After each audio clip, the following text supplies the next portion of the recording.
Si on a participé à un crime contre l'humanité, on ne peut pas être célébré dans l'espace public. On ne peut pas l'être.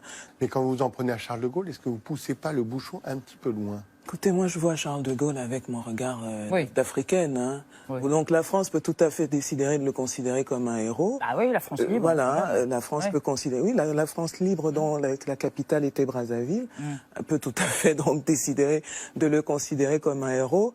Il n'en demeure pas moins qu'il est à l'origine d'un grand nombre de crimes aussi. Et c'est important de préciser à quels endroits la société est aujourd'hui divisée. Nous sommes à la veille d'une longue guerre menée par la France aux indépendantistes. Une guerre qui n'osera jamais dire son nom.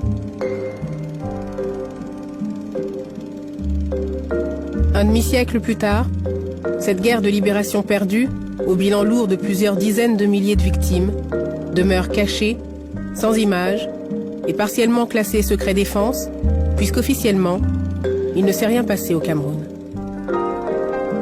Nous nous rendons dans un village isolé du sud-ouest de la France pour rencontrer Max Bardet. Cet ancien soldat français a été envoyé au Cameroun entre 1962 et 1964 dans la région des Bamileke. Max Bardet parle des atrocités qu'il a vues. Les hommes, ils devaient les achever, et les femmes, ils les achevaient pas. Ils les laissaient mourir comme ça. Max Bardet était accompagné d'un officier de l'armée française. Ce que voulait voir cet officier qui était avec moi, c'était qu'il n'y ait surtout pas de comment dirais-je, de gens qui puissent aller raconter ça et qu'on puisse impliquer justement, comme il y avait encore quelques militaires français, qu'on puisse impliquer la France dans ces affaires-là. L'ancien soldat dit comprendre la colère de nombreux Camerounais. Moi, je serais à leur place, j'en voudrais. Je serais Moune et j'en voudrais aux Français. Enfin, j'en voudrais aux Français. Les Français ont continué de façon très discrète, en pilotant les opérations, plus qu'en étant vraiment massivement sur le terrain, à réprimer non seulement le mouvement nationaliste représenté par l'Union des populations du Cameroun, l'UPC, mais également les populations suspectées de soutenir ces mouvements qui étaient qualifiés de subversifs. Donc ça a été une répression à la fois très discrète, voire secrète, c'est-à-dire qu'en métropole, dans l'ex-métropole, en France, personne n'était au courant que ces opérations militaires étaient en cours. Des opérations à la fois donc très discrètes, très secrètes, et en même temps extrêmement violentes. C'est-à-dire qu'on est, à partir de 1960, dans des logiques de bombardement de villages, de rassemblement de centaines de milliers de villageois dans des villages de regroupement derrière des barbelés, une torture qui se systématise. Les gouvernements français actuels s'inquiètent des conclusions qu'on peut tirer de cette guerre, puisque cette guerre n'a pas été seulement un moment de répression, mais ça a permis d'installer un système de gouvernance, à la fois au Cameroun, mais plus globalement dans toutes les anciennes colonies françaises d'Afrique. Aller y regarder de plus près sur cette guerre implique également de s'interroger sur les conséquences à long terme pour beaucoup de pays. Et ça, je crois que ça inquiète beaucoup les dirigeants français, qu'ils soient de gauche ou de droite. Sur place au Cameroun, certains se souviennent encore de la période des massacres. Tadei Emelon a été le garde du corps du dernier grand leader historique de l'UPC, Ernest Ouandié. C'était seulement une guerre sans pitié. Ils bombardaient sans connaître même si c'est un homme ou c'est un enfant. Ils bombardaient ça. Peut-être pour donner du contexte, justement, je pourrais citer la phrase de Pierre Messmer. Et dans ses mémoires, il dit cette phrase que je cite: « Nous avons accordé l'indépendance à ceux qui la demandaient le moins, après avoir éliminé politiquement et militairement ceux qui la demandaient avec le plus d'intransigeance. » En une phrase, il résume assez bien le contexte de l'époque, en effet. Et les mots sont choisis. Éliminer politiquement, puis militairement, c'est exactement ce qui s'est passé. C'est-à-dire que la France, le Conseil des ministres en France a interdit l'Union des populations du Cameroun. L'UPC est donc rentré en clandestinité et refusant d'abandonner le combat, la France s'est acharnée militairement, cette fois-ci, avec des vastes opérations militaires pour essayer non seulement d'éradiquer l'UPC, mais également toutes les populations accusées de les soutenir, de soutenir les nationalistes. Parce qu'il y en avait d'autres ? Parce qu'il y avait d'autres personnes, il y avait l'UPC, il y avait d'autres groupes. Mais qui surtout, étaient, non, l'UPC, qui avait été créé en 1948, avait mobilisé massivement les Camerounais autour des mots d'ordre d'indépendance, de réunification du Cameroun français et du Cameroun anglais. Et donc, effectivement, il y avait des dizaines et des dizaines et des dizaines de milliers de Camerounais qui soutenaient l'UPC. C'est dans les rapports de police de la France qui dit l'UPC jouit d'une popularité immense. Donc, pour essayer d'éradiquer, d'éliminer, comme dit Mesmer, complètement les velléités nationalistes, la France a engagé une guerre. Dans l'Ouest, la région la plus densément peuplée, des villages entiers sont rayés de la carte et leur population est décimée.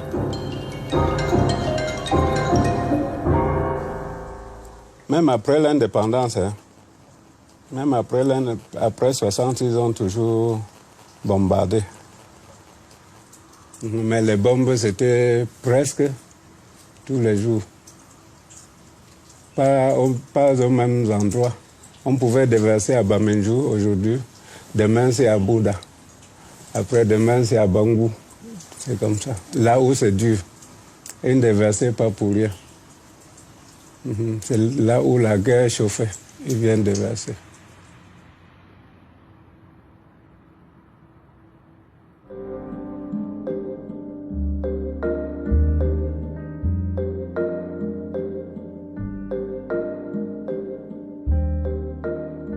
C'est là que les maquis commencent véritablement aussi à l'ouest du pays.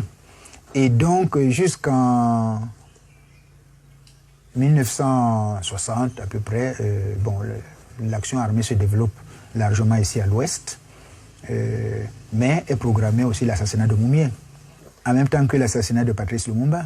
Alors ça c'est lié certainement à la deuxième conférence des peuples africains qui élit un comité comprenant notamment Boumendjel du FLN d'Algérie, Lumumba, Moumié. Alors ça signifie qu'à l'échelle continentale, il va se passer des choses pas agréables du tout pour les milieux coloniaux. La France continue sa stratégie d'éradication. Félix Moumié, qui dirige toujours l'UPC depuis l'exil, est à Genève où il négocie un transfert d'armes. Un agent des services secrets français, William Bechtel, serait parvenu à glisser un poison dans son verre. Le 4 novembre 1960, Félix Moumié meurt à l'hôpital de Genève. J'ai dit que c'est le général de Gaulle qui a tué mon mari. C'est ça que j'ai dit. Qu'on trouve que c'est mauvais, qu'on trouve que c'est mal dit, qu'on trouve que comment. Mais c'est ça que j'ai dit.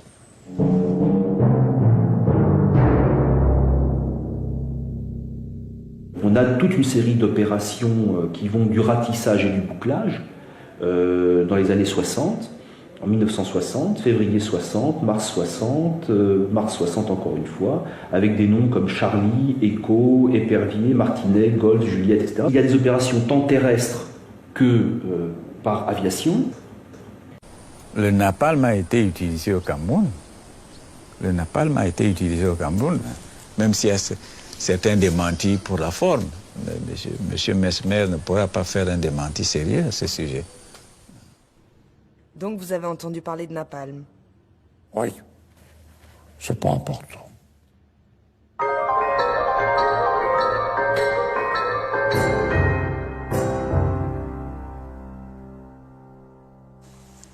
Nous, on disait que c'était l'acide. C'est le nom que nous, on connaissait. Qui déverse l'acide sur les gens. Parce que quand ça verse, ça te brûle. Ça brûle même les herbes comme ça, tout. Mais nous, on disait que c'était l'acide. Ouais. Lorsque De Gaulle s'était présenté à Conakry pour soumettre le projet de la communauté franco-africaine, Sékou Touré, qui l'a reçu, lui a dit clairement que, écoutez, la Guinée ne va pas s'inscrire dans cette histoire de la communauté franco-africaine. Le Guinéen Sékou Touré a le toupet de refuser la main généreusement tendue par la France. Par un discours courageux et exalté, Sékou affirme sa volonté d'indépendance au nez et à la barbe du général de Gaulle, dont le moins qu'on puisse dire est qu'il prend très très mal l'affront. Le SDEC lance l'opération Persil, qui consiste à inonder la Guinée de fausses monnaies pour couler l'économie du pays. Les services forment des groupes d'armées d'opposants guinéens, notamment depuis le Sénégal. On tente d'éliminer physiquement Sékou Touré. Toutes les tentatives échouent, dont l'une d'elles de façon rocambolesque. Ils ont cherché à assassiner à plusieurs reprises le leader de l'indépendance de la Guinée. Ils ont monté beaucoup d'opérations contre lui via les services secrets français et la DGSE pour l'assassiner, mais ils n'ont pas pu le faire. Et toutes ces opérations échouaient contre lui. Mais les Français ne se sont pas arrêtés là, c'est-à-dire aux attentats contre sa vie. Mais ils ont coulé systématiquement l'économie de la Guinée, tout d'abord en bloquant le franc, parce que la Guinée était aussi dans la zone CFA. Donc, qu'est-ce qu'on va faire? On va bloquer tout ce qui a comme devise venant de la Guinée. On a mis un cachet spécial dessus, de sorte que dès que l'argent de la Guinée sort de la Guinée, cet argent ne peut pas être utilisé dans les autres pays. Sékou Touré va décider de créer une monnaie. Les Français vont émettre de faux monnaies pour inonder le pays et couler ainsi également ce projet, enfin cette réalisation de Sékou Touré. Sylvanus Olympio, qui s'est battu durant des années pour le Togo, qui a été assassiné tout simplement parce que il s'était opposé à la France et que il avait voulu signer un accord avec la Banque de France pour sortir le Togo de la zone franc CFA et créer une autre monnaie. C'est-à-dire, il avait voulu signer cet accord le 15 janvier 1963. Le 13 janvier, il a été assassiné. Donc, quand il a été assassiné, on n'a même pas autorisé que son corps puisse reposer au Togo. Son corps repose au Bénin. Et depuis lors, son corps continue d'être au Bénin, jusqu'à présent. Ouais. Voilà, comme je vous l'ai dit, le général de Gaulle. C'est lui, vous pouvez noter ça, vous pouvez aller vérifier au journal officiel. Voilà, c'est lui qui a créé le franc CFA. Et à partir de là, se dégage des privilèges. Le franc CFA se fabrique à Chamalières, notez-le, prenez-le. Vous pouvez appeler tout de suite. Comme aujourd'hui c'est samedi, sinon demain, lundi, ils vont répondre. C'est là se fabrique à Chamalières le franc des colonies françaises d'Afrique, en abrégé le franc CFA. Donc, à partir de là, vous voyez bien, comme on dit, le Conseil des ministres peut dévaluer ou réévaluer le franc CFA. Ça, c'est sur papier. Mais dans la réalité, c'est autre. Pourquoi? C'est ce que nous dit le ministre français, le premier ministre français, en la personne de M. Édouard Balladur. Il dit, par exemple, que le franc CFA n'a pas été dévalué par les Africains. Le franc CFA a été dévalué, vous le lisez avec moi, à l'instigation de la France. Voilà, c'est ça l'élément important. Mais Édouard Balladur va plus loin pour dire la monnaie n'est pas un sujet technique, mais politique qui touche à la souveraineté et à l'indépendance des nations. Et sur ce point-là, il a 1 milliard de fois raison. Pourquoi? Parce que la monnaie, le pouvoir de la monnaie appartient au peuple. Sinon, ce sont les représentants du peuple. Donc, ici, vous pouvez vous poser la question, mais pourquoi lui qui sait ça, il va dévaluer le franc CFA? Vous avez la réponse. Parce que le franc CFA appartient 100% à la France. S'il y a un budget, un financement à faire, ce qu'on appelle le financement du développement, sinon le niveau de développement socio-économique, c'est la France qui décide. C'est la France qui impose aux pays africains de la zone franc un niveau de sous-développement socio-économique. C'est elle. C'est un système qui est un héritage colonial. Ça nourrit la France. Quelles sont les conséquences? Il y en a plein. Mais parmi les grandes conséquences, nous pouvons dire qu'il y a un blocage de l'industrialisation des pays de l'Afrique et de la zone franc CFA depuis 1945 jusqu'à ce jour. Pourquoi? Lorsque vous voulez vous industrialiser, vous voulez acheter ce qu'on appelle les équipements industriels, etc. Et puis, si vous voulez acheter aux Américains, eux, ils n'ont pas besoin de francs CFA. Ils ont besoin du dollar. On est d'accord? Alors, pour mémoire, comme le milieu est toujours hétérogène, on appelle devise toutes les monnaies du monde, sauf la monnaie du pays. Ça va? C'est ça qu'on appelle devise. Donc, si vos devises, c'est quand vous vendez, quand les Africains vendent à l'extérieur, qu'ils sont bloqués et qu'ils donnent leur devis à la France, ça veut dire objectivement, mathématiquement, scientifiquement, ils ne peuvent pas importer des biens d'équipement. Donc, ils ne peuvent pas s'industrialiser, ils ne peuvent pas transformer les matières premières chez eux. Et comme ils ne peuvent pas s'industrialiser, eh bien, tout naturellement, ils restent dans la pauvreté.